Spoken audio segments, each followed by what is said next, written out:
You've experienced spiritual awakening, that transformation you believed to be the gateway to infinite clarity and energy. And yet once the initial euphoria, that sublime sense of oneness, perhaps faded, a troubling, almost stark realization dawns on you. Your motivation seems to have utterly vanished, leaving you facing an inner void that can feel abyssal. This is neither a personal failure nor a sign that your awakening was an illusion. On the contrary, it's a crucial stage, a sacred and often profoundly misunderstood passage on the spiritual journey, which the penetrating wisdom of Carl Jung will help us explore together, layer by layer. Because yes, this baffling paradox, this absence of life force right after such a significant opening of consciousness, is, in reality, a process laden with meaning, a call from your deepest being. What you're going through, this sensation of stagnation where you expected renewed passion, a consuming fire, is akin to what we might call an initiatory psychological death. Imagine for a moment that the very foundations of your old existence, those pillars that seemed so solid, your once stimulating career goals, your social ambitions, perhaps even certain relationships that defined you and gave you a tangible sense of direction, begin to crack, then crumble one by one, like a house of cards swept away by a new breath. These structures, though sometimes constraining, offered you security, a way to make sense of the world.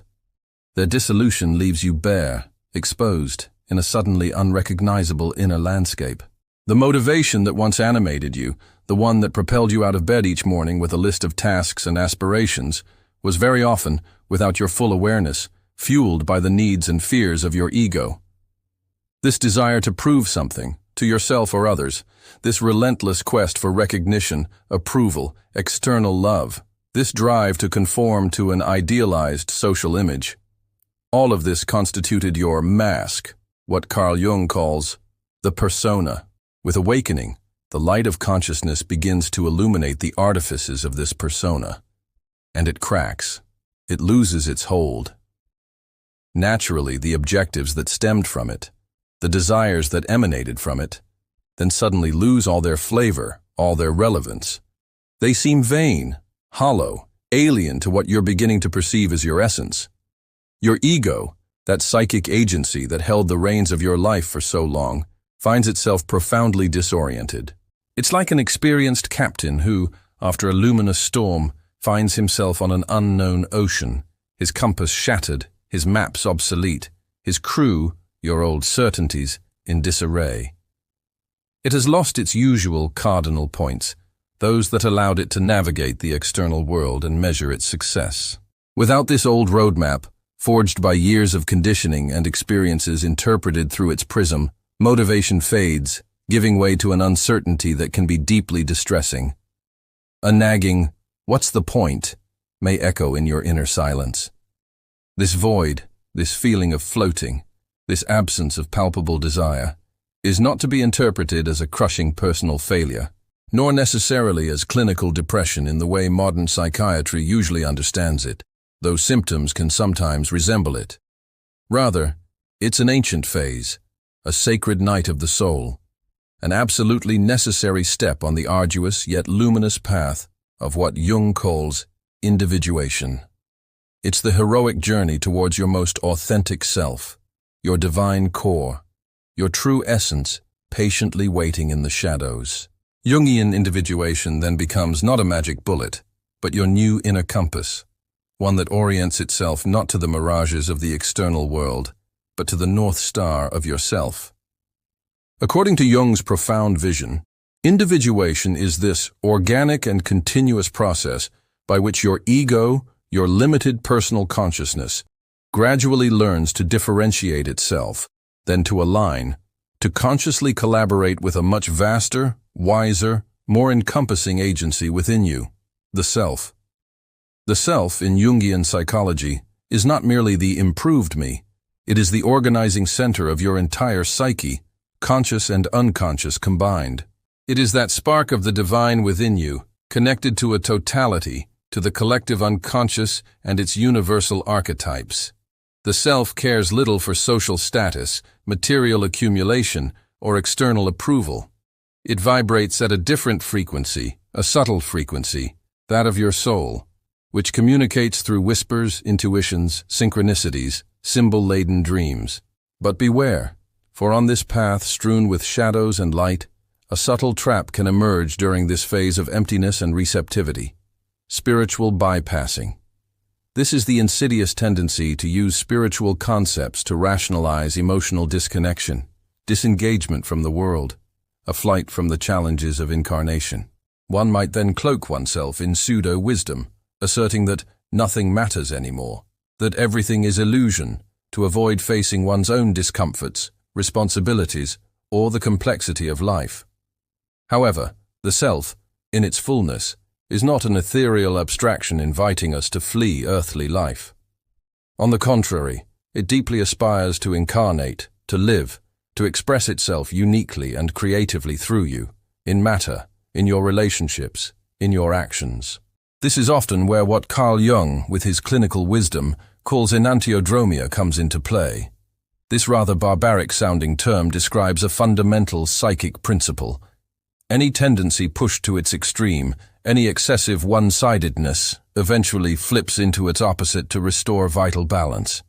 Thus your psyche, perhaps exhausted by years of relentless effort of constant tension directed by a hyperactive and performance-driven ego, orchestrates a healing shift towards apparent stillness, a profound receptivity at the soul level, desperately seeking to restore inner homeostasis, a sacred balance between doing and being, extroversion and introversion. So here you are, dear explorer of the inner self, consciously or not, traversing the often thankless phase of the in-between. It's a transitional period, a psychic no-man's land, often uncomfortable, sometimes anxiety-provoking, and generally unrewarding in the eyes of a society that glorifies constant action and visible productivity. You have disidentified at least partially from the old ego patterns from what drove you to do, to exist. But you haven't yet fully embodied a new way of being and acting that would organically emanate from the tranquil source of the self. It is here, in this crucible of transformation, that the imperative of shadow integration becomes absolutely crucial, unavoidable.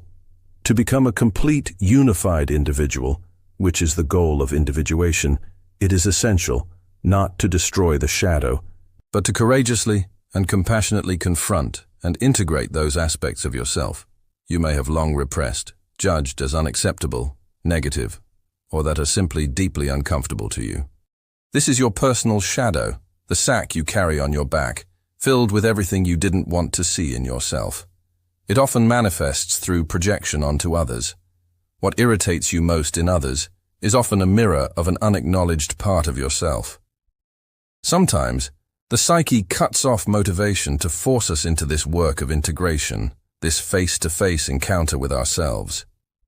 In this period of motivational void, you are then, as it were, obliged to stop the headlong rush, to turn inward, to descend into your own depths, to simply be instead of compulsively doing.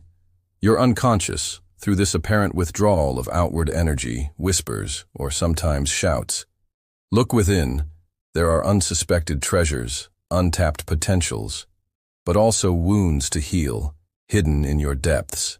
Parts of you are desperately waiting to be seen, heard, and loved, to finally be reintegrated into your totality. These are often our childhood wounds, this inner emotional saturation, this overflow of undigested experiences which, once recognized, welcomed, and transmuted, release new energy and unsuspected vitality.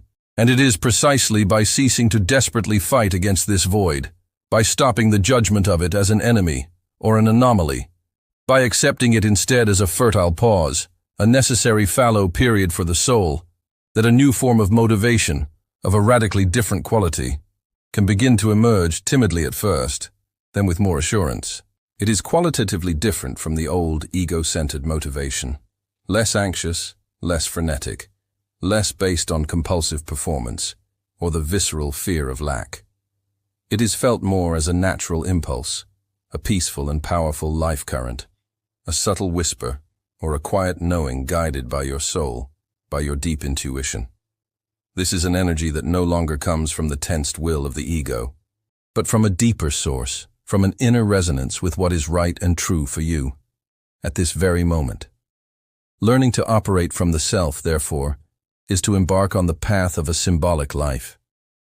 It's about learning to live, perceive, and decide from this sacred inner space, far deeper and vaster than your surface personality, your social persona.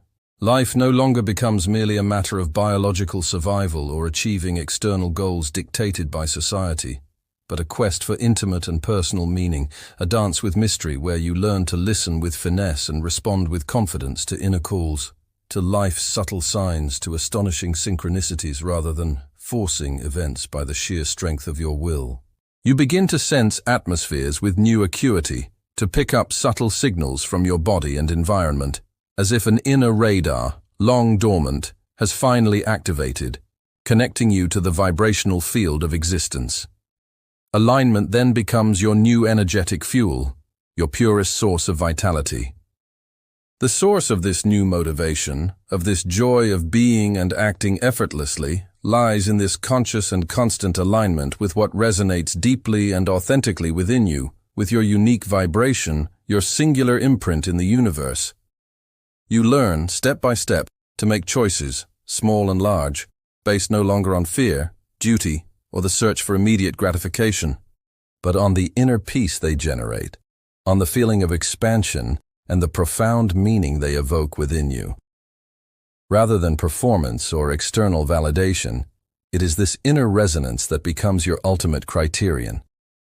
It is a form of inner sovereignty that gradually establishes itself, a peaceful and lucid detachment from external turmoil and judgments. The Stoic philosophers such as Emperor Marcus Aurelius or the freed slave Epictetus taught us centuries ago the immeasurable power of focusing on our inner citadel, on what truly depends on us. Our thoughts, our judgments, our impulses, our desires, our aversions. By cultivating this inner world with discipline and love, like a secret garden, one discovers a strength of soul, ataraxia, an unshakable resilience in the face of life's inevitable ups and downs. Do not seek for events to happen as you wish, said Epictetus, but wish events to happen as they do happen, and your life will flow smoothly. This doesn't mean passivity, but active and creative acceptance. Ambition, that driving force often associated with the ego, doesn't necessarily disappear in this process, but it transforms, it is sublimated, it changes in nature and direction. From an ego-centered quest for power, wealth, glory, or social recognition, it can metamorphose into a form of devotion, a selfless service. A devotion to the truth of your being, to conscious presence in every moment, to continuous and authentic personal growth, and above all, to the expression of your unique gifts of your singular self in the world for the benefit of all. It's no longer an ambition that takes, accumulates, dominates, but an ambition that gives, contributes, inspires, naturally radiating the light of your inner truth. Ultimately, this disconcerting phase of motivational loss that can follow a spiritual awakening is by no means a dead end, nor an end in itself. It is, rather, the sacred prelude to a vaster, more authentic, more aligned becoming. It is a divine invitation, often disguised as a crisis, to release the tight grip of the ego, to dare to dive into the unknown, and discover a source of motivation infinitely deeper, more resilient, more joyful, because it is anchored in the totality of your being, in the eternal wisdom of your soul. It is the fertile silence of the earth in winter, just before the spring explosion of new life. It is the pause before a new music, your very own, can finally be composed and played. If this message resonates deeply with you, if you feel this call to navigate this passage with courage and to discover this motivation that springs from the self, comment below with the phrase, "I choose to open myself to the true motivation of my soul." Subscribe so we can continue this fascinating exploration of the depths of being and the mysteries of transformation together. Share this revelation, this light, with other souls who might be traversing this same fertile desert in search of their own inner oasis. Always remember this, like a breath of truth that accompanies you. The apparent silence of your current motivation, this void that perhaps frightens you, is actually the most powerful, most insistent whisper of your soul. She is calling you to die to the old, to be born to yourself, truly, fully. Listen to it with your whole being. Trust it.